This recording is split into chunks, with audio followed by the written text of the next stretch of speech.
Nessa aula nós aprenderemos sobre os modelos de regressão lineares.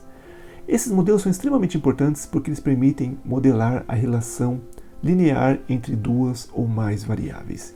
Então aqui nós temos dois exemplos. No primeiro exemplo nós temos o valor obtido na nota do PISA para diferentes países em 2006 e no eixo X nós temos o produto interno per capita, ou seja, a renda per capita. Conforme nós podemos observar aqui, há uma relação positiva aproximadamente linear, indicando que países com maior renda per capita tendem a ter uma nota maior no PISA.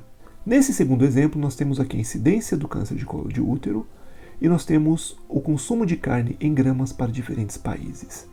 Novamente, nós podemos ver que há uma relação aproximadamente linear, indicando que países em que há um maior consumo de carne, há também uma maior incidência do câncer de colo de útero. Esses dois conjuntos de dados, eles podem ser modelados através de um modelo de regressão linear, e esse modelo é descrito por uma equação, onde nós temos que a nossa saída, ou seja, o valor da nota do PISA, é igual a um beta0 mais um beta1 vezes x, mais um erro associado, que é dado pelas variáveis que nós não estamos medindo. Então, nessa aula, nós vamos aprender como estimar esses parâmetros beta0 e beta1, de forma que esse erro na estimação seja o menor possível. Nós vamos estudar tanto a parte matemática, quanto a aplicação em um conjunto de dados em Python. Então vamos supor que temos aqui um conjunto de dados, onde x representa a altura do pai e y representa a altura do filho. Então a gente vai tentar predizer a altura do filho a partir da altura do pai. Então o que nós queremos fazer é ajustar uma função que vai permitir predizer a altura do filho a partir da altura do pai. Então essa função ela vai receber a altura do pai e ela vai ter uma série de parâmetros e além disso ela pode ter uma certa variável que explica aquilo que não foi medido.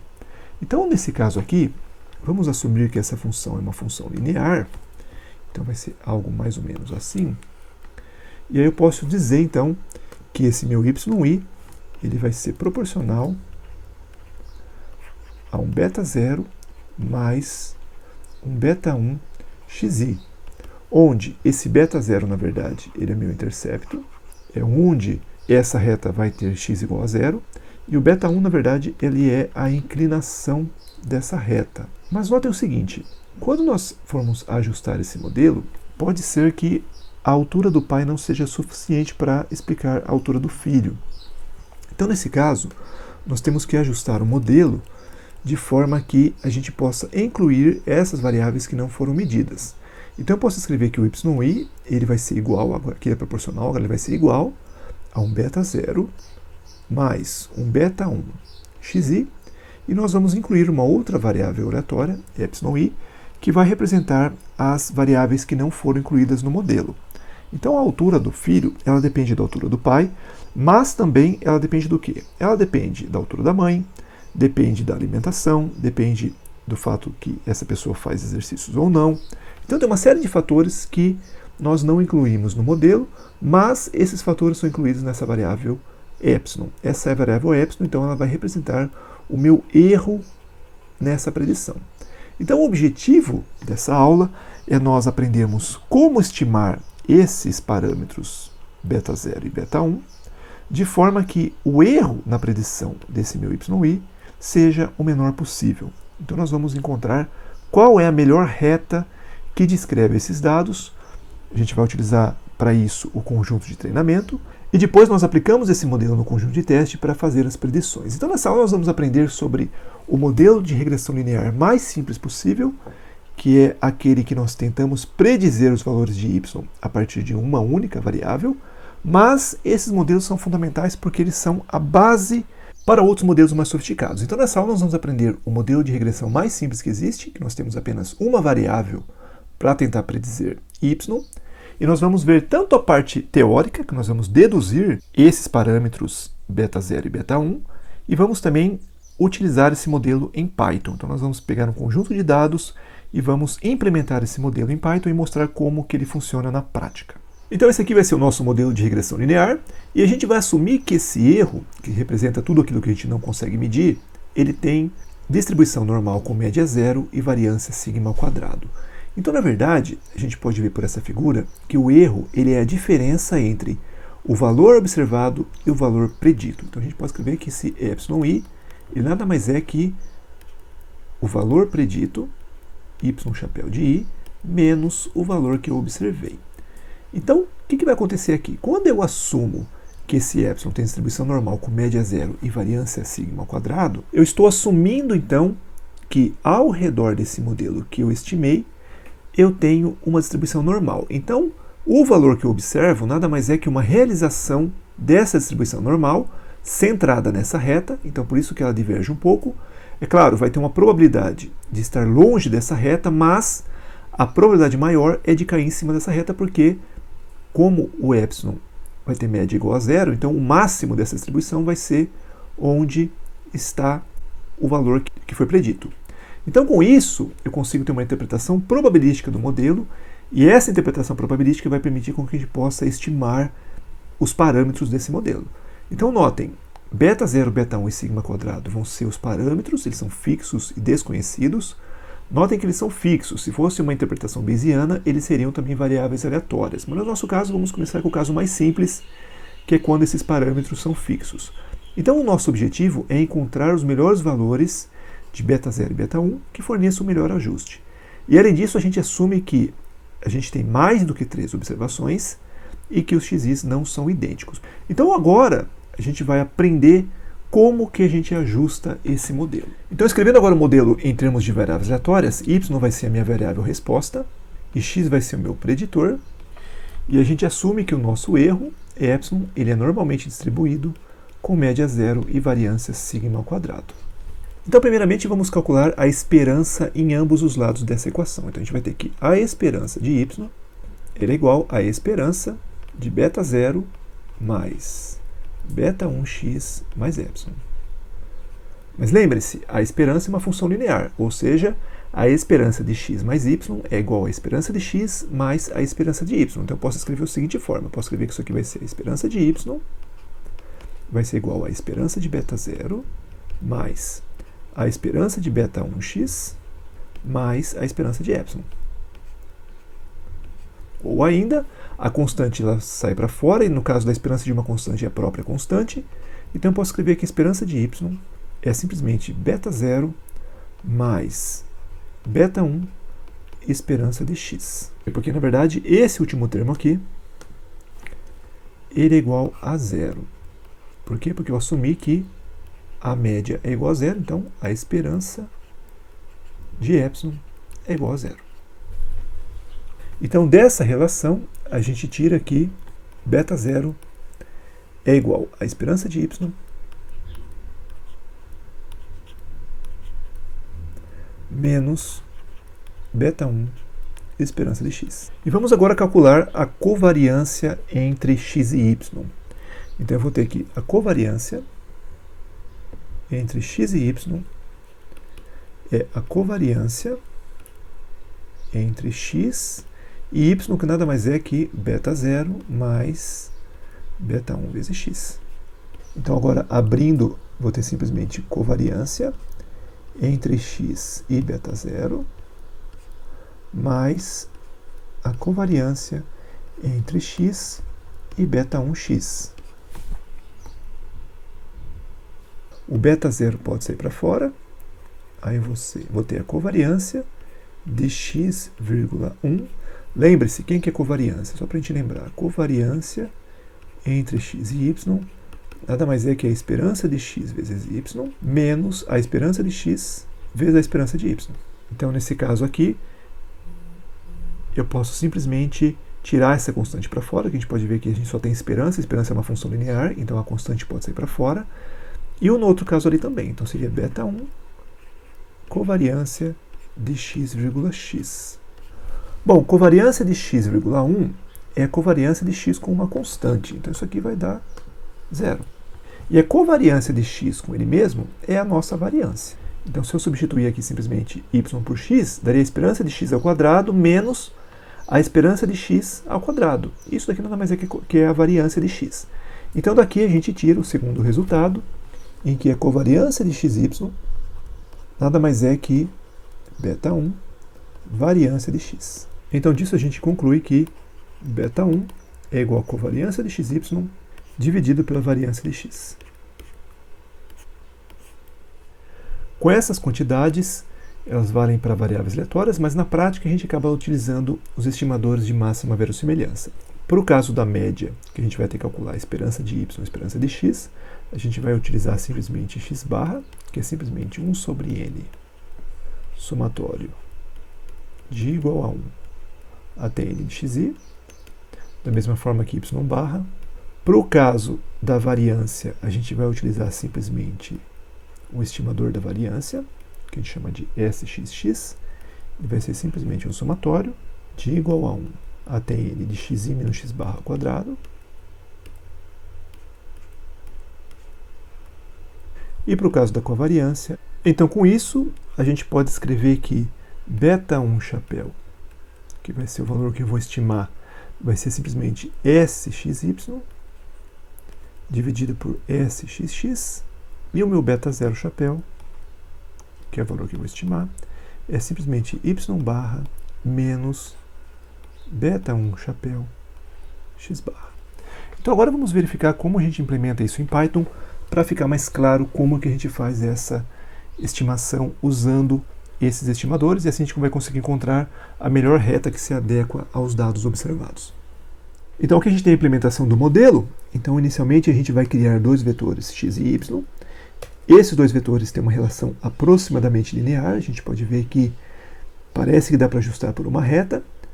Com isso, a gente vai implementar então uma função que vai determinar quem é beta0 e beta1, e aí a gente vai poder então achar a melhor reta. Então, para calcular beta1, ele é SXY dividido por SXX, então a gente vai calcular aqui SXY e SXX, mas o SXY e o SXX ele depende de mx e my, que seja a média de x e a média de y. Então a gente primeiro calcula as médias, usando a função min do NumPy. Depois disso a gente vai fazer o quê? SXY ele é quem? Ele é um somatório de xi menos a média de x, yi menos a média de y.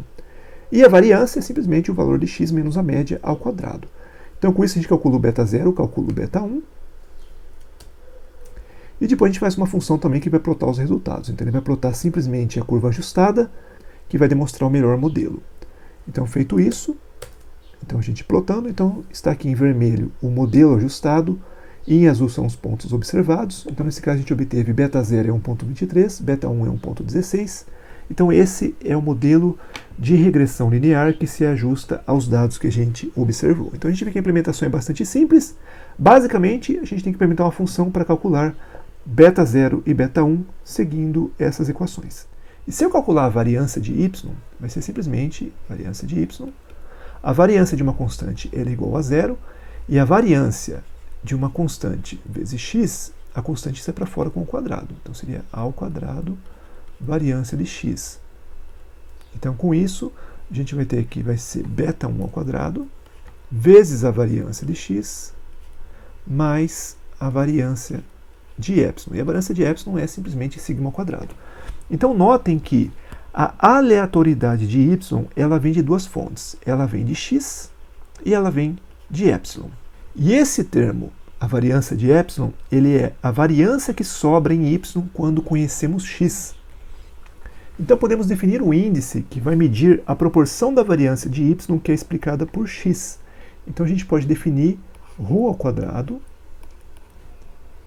como sendo beta1 ao quadrado variância de x dividido pela variância de y. Então vejam, se esse termo aqui ele é próximo de zero, implica que esse termo é muito grande, esse é muito pequeno, ou seja, a variância de y não vem de x.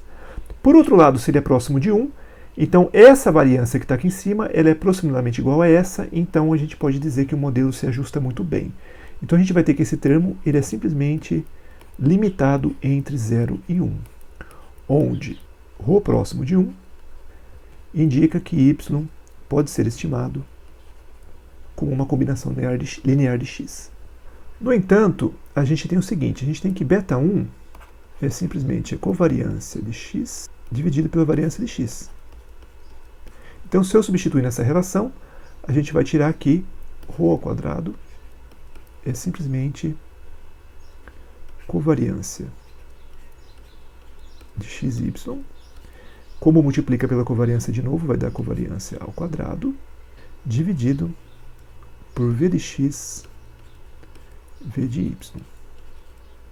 Então notem o seguinte, o que tem de interessante nessa equação? Essa equação, na verdade, ela é simplesmente o coeficiente de correlação de Pearson ao quadrado. Então lembre-se, como é que é o coeficiente de Pearson? Então a gente tem que ρ é simplesmente a covariância de xy dividido pela raiz quadrada da variância de x, variância de y. Então esse termo aqui é simplesmente o coeficiente de correlação de Pearson ao quadrado. E na prática a gente usa então os estimadores de máxima verossimilhança e a gente vai calcular então um coeficiente chamado R2. E esse termo é chamado coeficiente de determinação. E quanto mais próximo de 1, implica que y chapéu pode ser escrito como sendo beta 0 mais beta 1 x1. Então, quer dizer, com esse coeficiente a gente pode falar o quão bom é o ajuste do modelo. Então, notem, o R2 ele é o coeficiente de Pearson ao quadrado, então ele tem as mesmas limitações e as mesmas vantagens do coeficiente de Pearson, ou seja, ele mede relação linear, nesse caso é bom porque o modelo é realmente linear. Por outro lado, ele é muito sensível à presença de outliers, porque lembre-se, se eu tiver outliers, a média é afetada. Se a média é afetada, a média aparece aqui dentro da covariância, então todo o coeficiente é afetado. Então eu tenho que usar essa medida com muito cuidado por conta disso. Mas, de qualquer forma, ela é uma medida boa, porque a gente vai verificar se a variância que a variável x está oferecendo para explicar a variância em y, ela é suficiente ou não. Então é uma boa medida para a gente determinar se o modelo se ajusta bem aos dados. Então voltando aqui ao nosso código em Python, então nós criamos aqui os vetores x e y, fizemos a estimação usando essa função para calcular beta 0 e beta 1. Então aqui está a nossa estimação em vermelho, que é o nosso modelo de regressão linear. E agora vamos calcular o coeficiente R2. Então para isso a gente vai implementar uma função.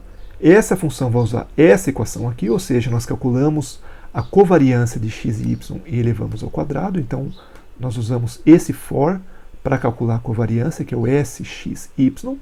Calculamos a variância de x e a variância de y. Então aqui está o código para calcular a variância de x e a variância de y. Feito isso, o R2 é simplesmente SXY ao quadrado, que está aqui, dividido pelo produto das variâncias. Então, se a gente agora rodar o código, a gente obtém que o R2 é 0,95. Então indica que esse modelo que nós ajustamos, ele se adequa bem aos dados. Então a gente vê que a implementação é bastante simples.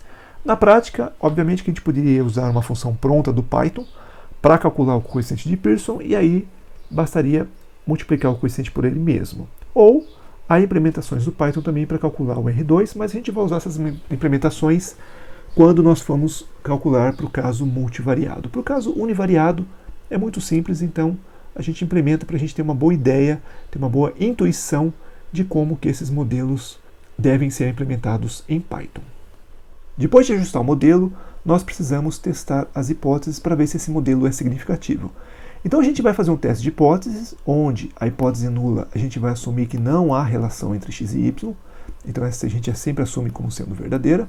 E a hipótese que a gente vai testar, ou seja, a hipótese alternativa do experimentador, é que há uma relação entre x e y. Nesse caso, beta 1 é diferente de zero. Então para isso a gente pode fazer um teste t, a gente vai calcular o valor p. Se esse valor p for menor que um certo nível de significância que a gente estabelece, vamos supor que p, se ele for menor que 0,05, então a gente vai rejeitar a hipótese nula e a gente então vai determinar que beta 1 é diferente de zero. Então esse teste é importante para saber se há uma relação realmente entre essas duas variáveis. Então voltando novamente aqui ao nosso código em Python, então está aqui os dados que a gente criou, o modelo ajustado, os coeficientes calculados, e aqui está o R2, deu 0,95, e eu vou mostrar rapidamente como é que a gente calcularia isso usando a biblioteca scikit-learn. Então, para isso a gente usa essa função linear regression. Essa função linear regression, ela simplesmente faz um fit em x e y. Nota que a gente tem que fazer um reshape no x, porque na verdade ele não aceita simplesmente um vetor de uma coluna, então tem que fazer um reshape. E feito isso, a gente então consegue calcular o modelo. E notem que o beta 0 e o beta 1 são exatamente iguais ao que a gente calculou anteriormente. Então, beta 0, 1.23, beta 1, 1.16, são exatamente iguais ao que a gente calculou implementando a função que calcula o beta 0 e beta 1. E para fazer o teste de hipótese, então nós usamos essa biblioteca statsModel do Python. Então basta que a gente chame esse método SM, então fazendo isso e aplicando no x e y, a gente imprime então um sumário desse teste, dessa análise, e com isso a gente então obtém várias estatísticas diferentes. Mas para a gente o que importa realmente é esse P maior que módulo de T. Esse então vai ser o valor P que vai ser calculado. Como esse valor deu praticamente zero, então a gente rejeita a hipótese nula, ou seja, o beta 1 é maior que zero. Nesse caso é bastante óbvio, porque a gente pode ver que a regressão ela se aproxima muito bem dos dados. Então a gente pode ver que tem uma relação linear entre x e y. Há outros métodos que podemos usar para estimar os coeficientes do modelo de regressão, tais como o método dos mínimos quadrados ou o método da máxima verossimilhança.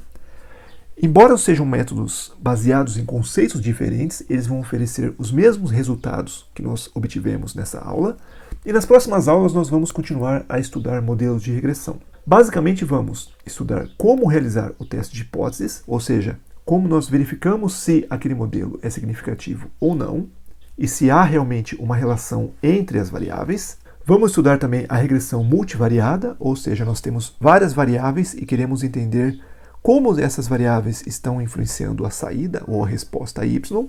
E também vamos estudar regressão no contexto de aprendizado de máquina, ou seja, vamos mostrar como que florestas aleatórias ou redes neurais podem ser utilizadas para estimar o modelo de regressão. Então, com isso, nós teremos uma boa base sobre modelos de regressão e vamos ser capazes de aplicar esses modelos na prática. Então, dado que nós temos um conjunto de dados, várias variáveis, e queremos predizer uma variável y, que seria a variável alvo, sendo que essa variável ela é um valor real, então nós poderemos fazer essa predição e também analisar como que essas variáveis influenciam essa variável y. Então, nas próximas aulas, nós vamos continuar aprendendo sobre modelos de regressão e vamos aprender tanto a parte teórica quanto a aplicação em Python.